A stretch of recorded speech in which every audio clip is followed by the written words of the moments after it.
A lot of you have been asking about Apple Music lately, and for good reason. It's all anyone is talking about, especially since the latest update introduced lossless audio and Dolby Atmos. So how good is it? Is it better than TIDAL or Spotify? Should you switch? Well, we spent the last few weeks living with Apple Music, for better and for worse. So let's talk about it. So go ahead, hit that like button like it's your job. Subscribe for your chance to win big in our upcoming 200,000 subscriber giveaway. And let's get down and dirty with Apple Music.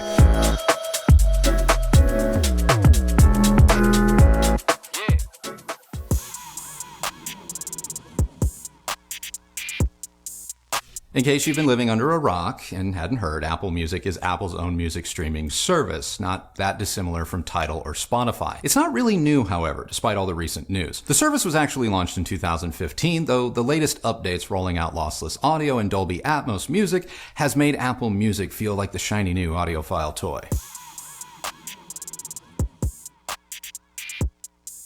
Like all things streaming, Apple Music is an option in an ever-growing sea of options. While the current marketing push in media surrounding the service may make it seem like something that you want, or better yet, need, the truth is that once you let the excitement fade, Apple Music really isn't any better or worse than what others currently offer, at least for most people. Now, if you're a stickler for higher res audio, then Apple Music, along with others such as TIDAL, Amazon Music, or Qobuz, are going to be at the top of your list.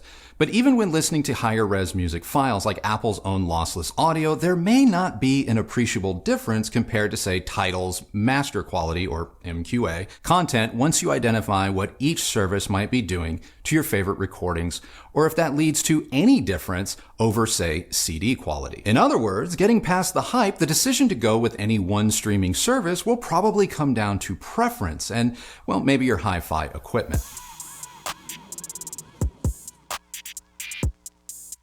To get the most from Apple Music, you will need an Apple Music compatible device and a third-party DAC capable of high-res music playback in order to listen to Apple lossless recordings. As of this video, and according to Apple's own official support page, iPhones and iPads running iOS or iPadOS 14.6 support lossless when using wired headphones, receivers, or powered speakers.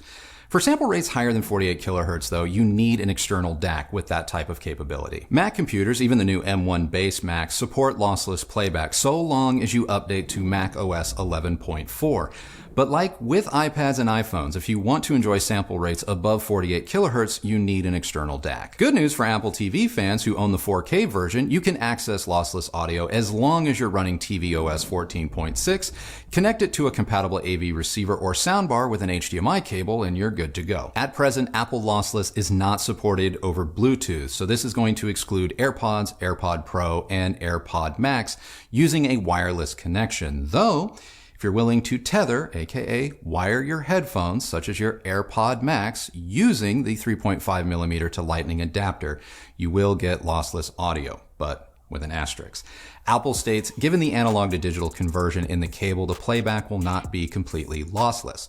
Apple says lossless audio is coming to HomePod products in the future with a software update, which as of this taping I've read is in beta with select users. And as for third-party DACs, since Apple Lossless is open source and royalty free, it isn't like MQA in that it requires proprietary hardware or a license to take full advantage of it. This means a lot of DACs will likely support it, saving you some money because DACs that support MQA tend to cost a little bit more than those that don't. Though there are affordable solutions for both that we'll link to down below. Now, before we go any further, there are exceptions and workarounds to any streaming service that I'm sure some of you are quite aware of. I was not able to experiment with every single possible combination of DAC and headphone to Apple Music pairing, so your mileage may vary. But if you have a tip because you're an Apple Music user, please leave all the tips you can down in the comments below.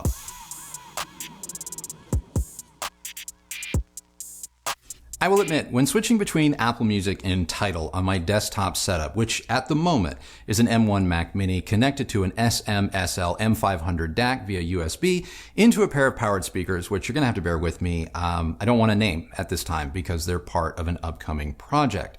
Immediately, Apple Music felt more engaging, in no small part because it was clearly louder. Now, this was using TIDAL through ROON. Here's what I found. Again, this is with ROON. Using a free SPL app on my iPhone, I could see a 5 to even 10 dB difference in volume between tracks played back on Apple Music versus TIDAL, with Apple routinely being the louder of the two. This is not a knock against either service, but when adjusting for the difference in volume, the difference in quality between the two services was negligible, as in non-existent. If you don't use ROON, I could not hear a difference between TIDAL and Apple Music when it comes to volume. And even MQA files versus Apple Lossless, which did not always match the same sample rate through Apple Music, still sounded more or less equal when listening to the same track on each platform. But a great apples to apples comparison of everything being equal is Coldplay's Rush of Blood to the Head, which is available in MQA through TIDAL, as well as the highest quality lossless via Apple Music. And on either service, the presentation was basically the same. And for those of you wondering, I don't have Qobuz, so I wasn't able to compare it to Apple Music, but I can't imagine the experience being that different. And I imagine the same is true of Amazon Music.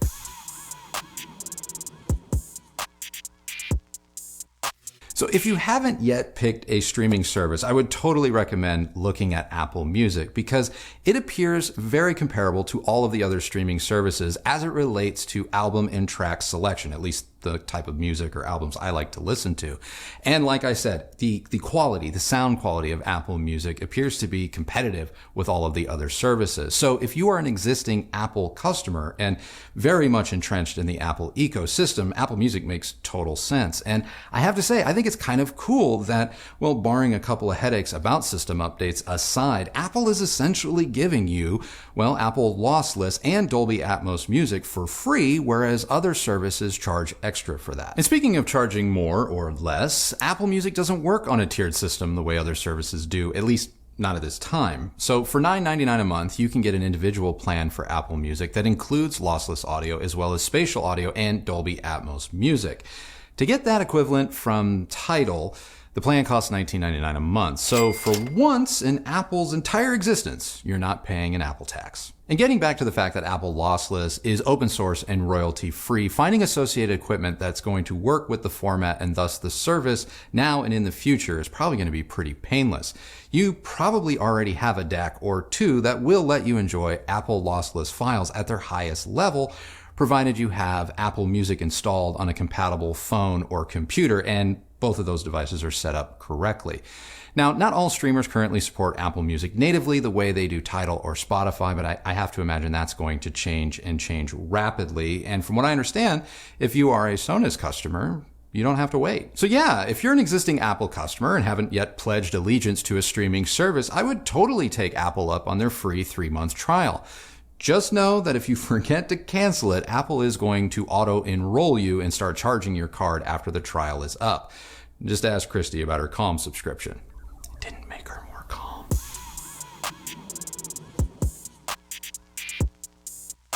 Because it's Apple, that's why. Just joking, though I'm sure some of you will take that rationale. I don't think you should switch to Apple Music if you're already very happy with your existing streaming service and it's not taxing you financially. I have been an avid TIDAL user since its inception, so basically me and Jay-Z are family. All jokes aside, I honestly prefer TIDAL, but not because I think the quality of their sound is better. I prefer TIDAL's interface across pretty much all platforms and services. I absolutely love its broad support by most digital streaming products in the hi-fi space, and I love the ROON integration, which is a whole other video I probably need to make. That, and I have absolutely nothing against MQA. Seriously, audiophiles, it's time to drop that. That, and I've just become so comfortable with it that it feels more or less like an extension of my brain than a service. I know that might sound sad, but it's true. TIDAL gets me. The recommendations are on point, and their auto-generated playlists based on my past wants and needs are playable for hours. And I know if I gave Apple Music more time, it too would get there with respect to its suggestions and UI, but I've already put the work in with TIDAL, so I'm sticking with it.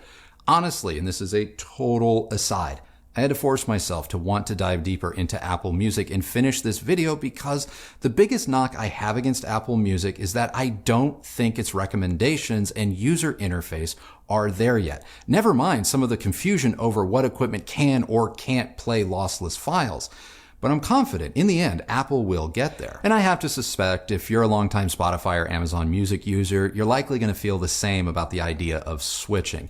It's just kind of stressful, you know? That said, I have to think TIDAL has to lower their prices or find some new added service to add to their most expensive hi-fi tier at $19.99 a month in order to remain competitive against Apple Music. And if you're like, well, what's the big deal about TIDAL? I have a link down below that will give you a 60-day free trial. You can totally try it for yourself and make up your own mind. Just know I don't get anything for it, so you got nothing to lose.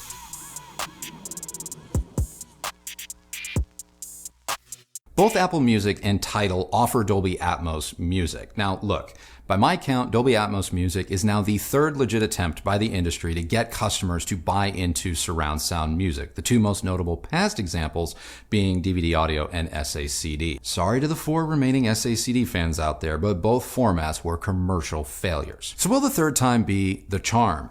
I think it might. If it does take off, I'm convinced the big reason will be availability. Dolby Atmos mixed music is just now right there, right alongside your favorite stereo streams, and I'd be willing to bet that some people don't even know they're listening to it. Well, none of you audiophiles, of course. If you have a surround sound setup and like to listen to music, it's just going to play in surround sound, meaning you don't really have to make a choice over what format to buy. You just get Atmos now. The other reason I think it might stick this time around has to do with soundbars. More and more people have surround sound in their home because of soundbars.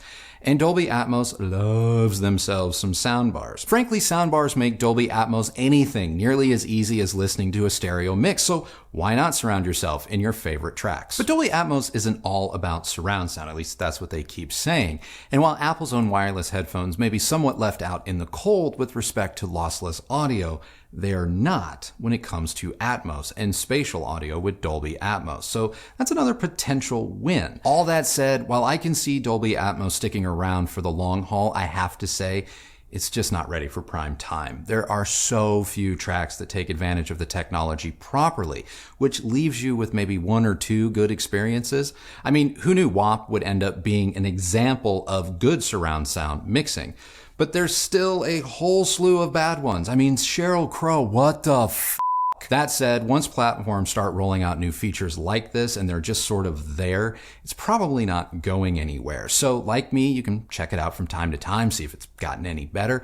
But most of the time, I'm willing to bet you're going to forget that it's there. That is, until TIDAL or Apple Music force you to have to skip over one of their latest Atmos playlists, which if you're on Apple Music seems to be the only type of playlist their UI wants to self-generate for you. So that's it. That is my basic rundown of Apple Music. And I know I didn't get crazy with sample rates and all of that stuff. If you want a video like that, let me know down in the comments below. But before I sign off, I want to see what Kristi has to think about Apple Music. I think I'm kind of like you. I mean, I'm just used to TIDAL. Yeah. So I'm just more comfortable with that service. I don't know. Maybe I haven't broken in Apple Music yet. You had that coming, guys. But I also felt that way with when I switched from Spotify to TIDAL, because when we met, I was a Spotify user, and I think that I don't know. I remember you would complain because I didn't pay. Yeah, you wouldn't pay for Spotify, so ads were coming in like every 2 or 3 songs, and it drove me nuts. Which I know it is silly, but it took me a little bit of time to get accustomed to going from Spotify to TIDAL. But really, after I basically recreated my Spotify playlist within Apple, it was essentially the same. You mean TIDAL? Oh, did I say Apple? You said Apple. Dude, they're all the same. Yeah. True story. Oh, God. But I do think that the TIDAL interface is a little bit cleaner. Yeah. It's maybe for some people it might be too minimalist. I don't know. I definitely prefer TIDAL to Spotify now that I've experienced both. As far as the Apple interface, I do agree with you. I don't think it's the best of the bunch. It's definitely not good when you're in your car. No, it's terrible. I love Apple CarPlay. I know we both love Apple CarPlay, and we have it in our new Volkswagen. But Apple Music inside of Apple CarPlay, I hate to say this, it's almost like a traffic accident waiting to happen, because you have to hunt so much to try and figure out like how to go from one thing to the next, unless you use your phone, which kind of defeats the whole purpose of, it's a mess. Yeah, it's a mess. It's out of all the ways you can utilize or get to Apple Music in the car, at least from our experience, is the worst way to do it, or it's like the least familiar, and it's hard to get to. If you just if you just want to hear an artist, that's like the hardest thing to do. They really want to present you with kind of their version of radio stations. Yeah. And I'm like, that's not what I always want to do. So in that respect, it's gets a ding from me. Now, at first, the sort of default way that when you're playing a song through Apple Music and it shows you the lyrics on Apple TV. Yeah, so if you're watching through, or if you're using it through Apple TV, which for me is probably my favorite way to use Apple Music. Yeah. At first, I will admit the way that it shows you the lyrics, kind of like a karaoke machine would, was a bit annoying at first, but then I got used to it, and now I know all the lyrics to Cardi B's WAP.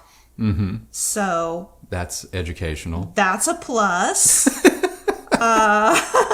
It's true.